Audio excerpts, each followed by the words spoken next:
Olá pessoal, estamos de volta aqui no nosso curso de Direito Constitucional aqui do Eu Quero Passar. Eu sou o Walter da Cruz, professor de Direito Constitucional, e vamos dar aí sequência ao nosso estudo do artigo 5º, correto? Então, gostaria que, sem perder tempo, rápido e rasteiro, a gente voltasse aqui para o quadro, para continuar a nossa discussão, ok? Tudo bem? Vem aqui para o quadro, por favor. Vamos lá. Revendo aqui novamente os conceitos, temos os direitos, que são as prerrogativas legais que visam concretizar a convivência digna, livre e igual de todas as pessoas. Vocês já notaram isso aí, né? Representam por si só certos bens e vantagens presentes na norma constitucional e, como exemplo, citamos os incisos 3 e inciso 4 do artigo 5º. Tudo bem? Falamos também das garantias, que são aqueles dispositivos constitucionais, né, que visam assegurar a fruição, né, assegurar os direitos previstos também no artigo 5º. Vamos lá para o conceito?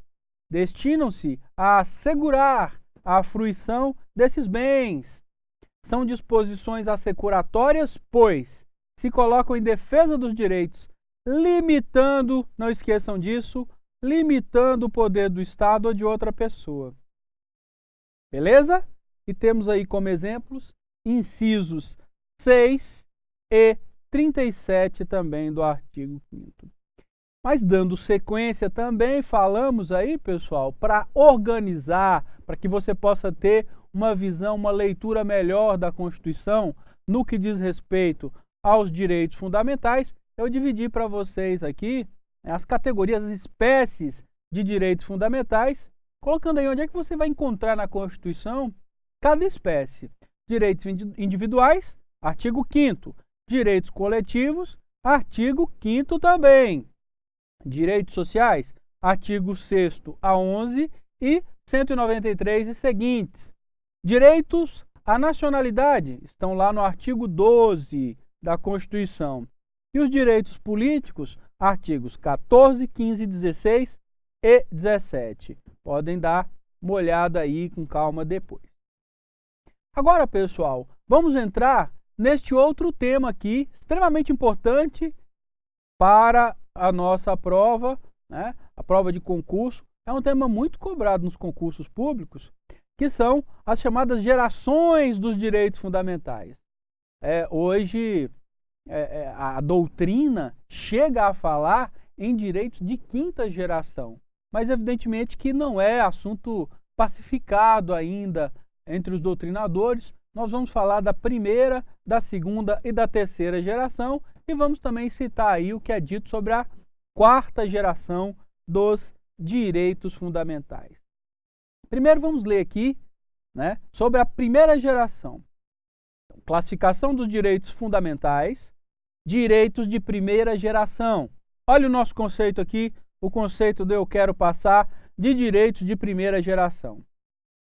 São os direitos de defesa do indivíduo perante o Estado, consagrando as liberdades públicas, direitos civis, e os direitos políticos, garantindo o direito à vida, à liberdade e à propriedade. Os direitos de primeira geração.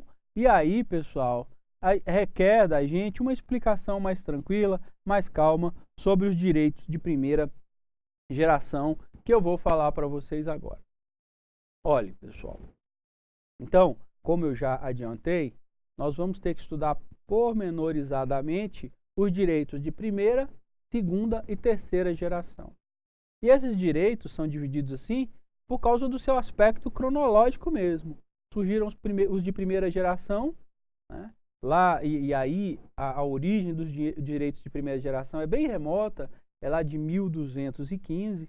Né? Tem os direitos também de segunda geração, que surgem daqueles movimentos que ocorreram ali no meio da Revolução Industrial, mas esses direitos só são positivados, ou seja, só chegam no texto constitucional a partir do século XX. E os direitos de terceira geração, que são direitos mais do nosso tempo, que dizem respeito a assuntos que hoje são importantes para as nossas sociedades. Mas vamos começar falando do direito de primeira geração. Bom, os direitos de primeira geração, gente, dizem respeito à liberdade individual, ou seja, a liberdade do indivíduo em relação ao Estado. Os direitos de primeira geração buscam proteger o indivíduo da ingerência do Estado. Porque, como já foi dito aqui, lá nas nossas primeiras aulas, o cidadão, o indivíduo, ele é pequeno perante o Estado, que é forte, que é poderoso, que é grande. Então é preciso proteger esse indivíduo do poder do Estado. E é disso que tratam os direitos de primeira geração. Já dissemos aqui também, em várias oportunidades, que os modelos de Estado que existiam no passado, ainda existem hoje, mas existiram com mais frequência no passado, era o modelo de Estado onde o poder era concentrado principalmente na figura do monarca, do rei. A primeira manifestação, né, no sentido de que o poder do Estado deveria ser controlado, ocorreu lá no ano de 1215, no reinado do famoso rei inglês, o João Sem Terra. Né? Nesse episódio, em 1215, os barões, que eram aquela nobreza que existia na região, né? Que era, na verdade, aquela região ali, onde hoje é a Inglaterra, mas que na verdade não tinha esse nome ainda, os barões entendiam que era preciso colocar um freio, né, nos atos praticados pelo rei, que era o representante absoluto do Estado. O rei, então, era o rei João Sem Terra. E na Carta Magna, ou seja, numa espécie de constituição, né, de documento constitucional que foi feito em 1215, foi elencada uma série de direitos individuais, que na verdade esses direitos eram para os barões ingleses, em relação ao rei. Por exemplo, foi na Carta de 1215 que surgiu pela primeira vez a ideia do habeas corpus, né? A ideia de que ninguém pode ser preso, né? Ninguém pode ter a sua liberdade cerceada, senão por um devido processo legal. Ou seja, o indivíduo não pode ser preso se não cometeu um daqueles delitos previstos na legislação.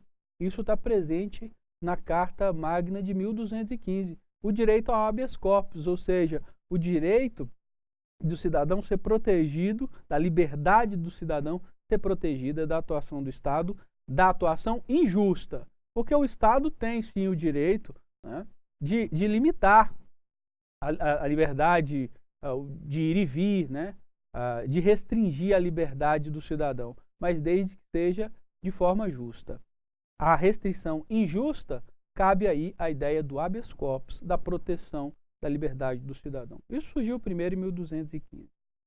Evidentemente que, dando um salto na história, a ideia de que o poder do Estado deveria ser contido por uma legislação, ela ganha mais força depois do movimento iluminista, né, que é um movimento tipicamente liberal, um movimento que tem em seus princípios a ideia da liberdade, né, da liberdade do indivíduo perante o Estado. Depois foi reforçado principalmente por dois grandes eventos: a independência dos Estados Unidos, né, que tem presente lá uma série de direitos do cidadão, e também a Revolução Francesa, de onde nasceu, né, a Declaração Universal dos Direitos do Homem e do Cidadão.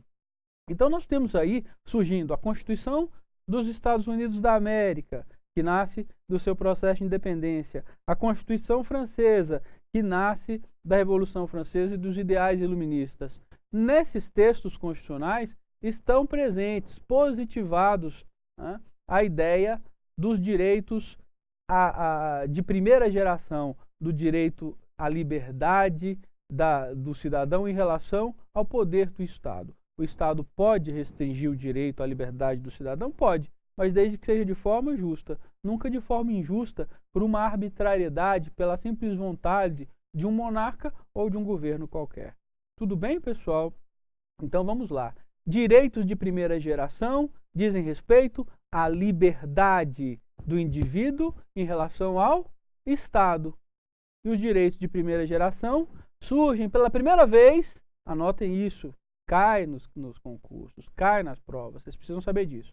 Surgem pela primeira vez lá em 1215, com a Carta Magna de 1215, quando os barões ingleses impuseram ao João Sem Terra essa necessidade de respeitar, né, a liberdade dos barões, a liberdade de ir e vir, de não praticar atos de forma arbitrária sem que os barões, sem que fosse, que existisse o devido processo legal e que a lei deveria ser observada e não a simples vontade do monarca. Depois, os direitos de primeira geração são reforçados pelas revoluções burguesas, independência dos Estados Unidos e pela Revolução Francesa, de onde nasce a Declaração dos Direitos do Homem e do Cidadão.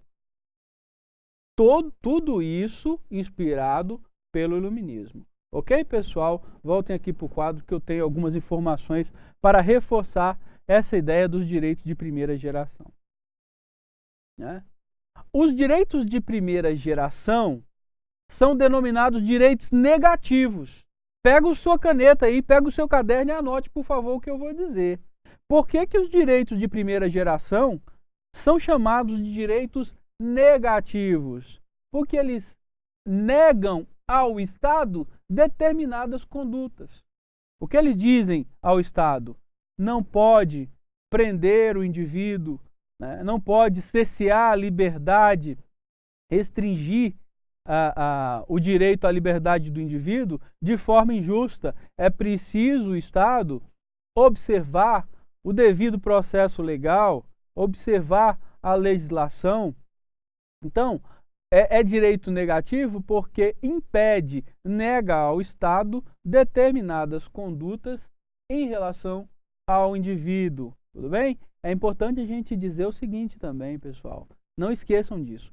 Os direitos de primeira geração são direitos que dizem respeito ao indivíduo, são os direitos individuais. Tudo bem? Inspiram-se no direito à liberdade. Inspiram-se no direito à liberdade. E aí vocês que já estudaram aí história, viram que na Revolução Francesa nós temos os 3 princípios lá da Revolução Francesa, que é a liberdade, igualdade e a fraternidade. Os direitos de primeira geração dizem respeito à liberdade, a esse princípio da liberdade. E, claro, estão presentes no nosso artigo 5º, né, gente? Porque vocês sabem que a liberdade é um princípio constitucional. Tá certo? Bom, dando sequência aqui, nós temos os direitos de segunda geração. Olha só, é a segunda geração dos direitos fundamentais. Vamos ver aqui o conceito?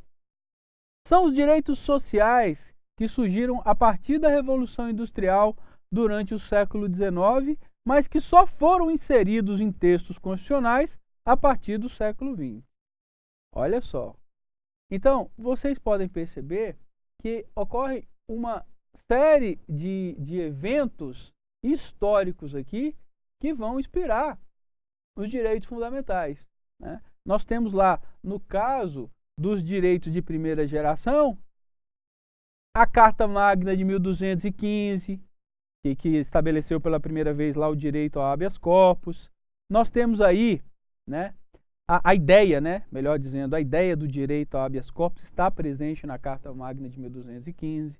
Nós temos a Revolução Francesa, o Iluminismo, a independência dos Estados Unidos, todos aí exaltando essa ideia da liberdade, né, restringindo a atuação do Estado para proteger a liberdade do indivíduo. Agora aqui, nos direitos de segunda geração, nós temos um outro evento histórico, que é a Revolução Industrial, que vai inspirar esses direitos de segunda geração e que nós vamos tratar na próxima aula. Ok, pessoal? Aguardo vocês aí para falarmos dos direitos de segunda geração.